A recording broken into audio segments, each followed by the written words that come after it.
अंदाज नया, माध्यम नया, पॉलिटिक्स वाला, आओ राजनीति करें। नमस्कार, मैं पीयूष बबेले। हम लोग आजकल बात कर रहे हैं पंडित नेहरू पर फैलाए गए झूठों से पर्दाफाश करने का। आज इसी सिलसिले में बात करते हैं कि पंडित नेहरू पर आरोप लगाया जाता है कि उन्होंने भारतीय राजनीति में वंशवाद का प्रचार किया। मैं इतना कह सकता हूं कि उन्होंने सत्ता के वंशवाद का तो कोई प्रचार नहीं किया, उसे तो बढ़ावा नहीं दिया, लेकिन बलिदान का वंशवाद जरूर नेहरू खानदान में रहा है। सबसे पहली घटना सुनिए। 1921 के असहयोग आंदोलन में जब पंडित जवाहरलाल नेहरू जेल जाते हैं तो वो अकेले जेल नहीं जाते।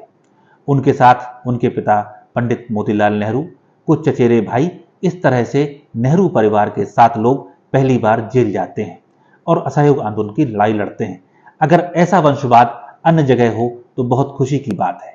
आजादी की लड़ाई जब आगे बढ़ती है और सविनय अवज्ञा आंदोलन होता है, उस समय पंडित नेहरू तो जेल में रहते हैं, तब उनकी पत्नी कमला नेहरू एक जुलूस का नेतृत्व करती हैं और उन्हें भी एक बार डिक्टेटर बनाया जाता है और वो भी कांग्रेस के प्रतिनिधि की हैसियत से, एक स्वतंत्रता सेनानी की हैसियत से जेल जाती हैं।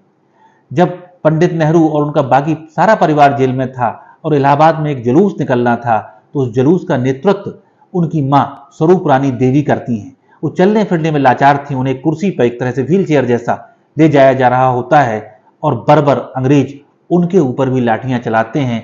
उस लाठी चार्ज में बुरी तरह से स्वरूप रानी देवी घायल होती हैं और घायल होकर लहूलुहान अवस्था में सड़क पर गिर जाती हैं। ये नेहरू के यहाँ का वंशवाद है।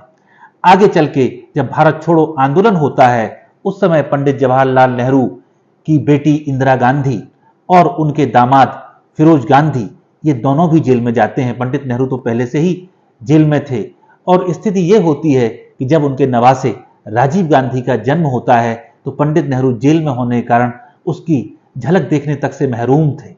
स्थिति ये बनती है कि जब उन्हें नैनी जेल से किसी दूसरी जेल में शिफ्ट किया जाना था तो पंडित नेहरू जेल से बाहर निकलते हैं और सड़क के एक लैंप पोस्ट के नीचे इंदिरा गांधी नन्हे से राजीव गांधी को गोद में लेकर खड़ी हो जाती हैं और वो उस तरह से जवाहरलाल नेहरू पहली बार अपने नवासे को देखते हैं।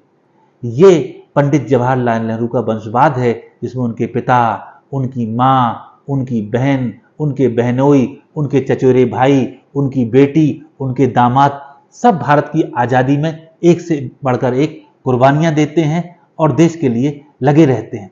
आप कहेंगे ये तो आज़ादी के पहले की बात थी, लेकिन आज़ादी के बाद तो पंडित नेहरू ने इंदिरा गांधी को प्रधानमंत्री बना दिया। तो मैं आपसे गुजारिश करूंगा कि इंदिरा गांधी पंडित जवाहरलाल नेहरू के जीते जी सांसद नहीं बनी थी। नेहरू जी ने तो सरदार वल्लभ भाई पटेल की बेटी मणिबहन को और उनके बेटे ढाया भाई को संसद भेजा था, अपने बच्चों को, अपनी बेटी को नहीं भेजा था। और आप लोग थोड़ा सा स्मृति पर जोर डालिए, पंडित नेहरू के बाद देश की प्रधानमंत्री इंदिरा गांधी नहीं, लाल बहादुर शास्त्री बने थे और ये कोई अचानक नहीं बन गए थे। पंडित नेहरू की मृत्यु के बाद अगर आप न्यूयॉर्क टाइम्स की रिपोर्ट देखें तो उसमें उसी दिन लिखा था कि बहुत संभव है कि लाल बहादुर शास्त्री ही देश के अगले प्रधानमंत्री बने, क्योंकि पिछले 6 महीने से प्रधानमंत्री कार्यालय का बहुत सा कामकाज वही संभाल रहे थे। शास्त्री जी से पहले अगर आप थोड़ा सा और गौर से पढ़ें तो पंडित नेहरू ने जयप्रकाश नारायण और राम मनोहर लोहिया, इन दोनों को भी ऑफर किया था कि तुम कांग्रेस पार्टी में वापस आ जाओ, सत्ता में आ जाओ और मैं तुम्हें डिप्टी प्राइम मिनिस्टर बनाता हूं, आप लोग भारत के मुस्तकबिल हो। लेकिन इन दोनों नेताओं ने वो ऑफर स्वीकार नहीं किया था। तो आगे चल के लाल बहादुर शास्त्री देश के प्रधानमंत्री बने। तो मैं ये कहता हूं, ये भाजपा से पूछना चाहता हूं कि जिस परिवार ने, जिस नेहरू गांधी परिवार ने सिर्फ और सिर्फ देश के लिए कुर्बानी दी है, अगर वैसा कुर्बानी का वंशवाद कुछ होना है तो आप लोग भी शुरू करिए और कुर्बानी दे के लिए देश को दिखाइए। नेहरू जी पर झूठे इल्जाम मत लगाइए।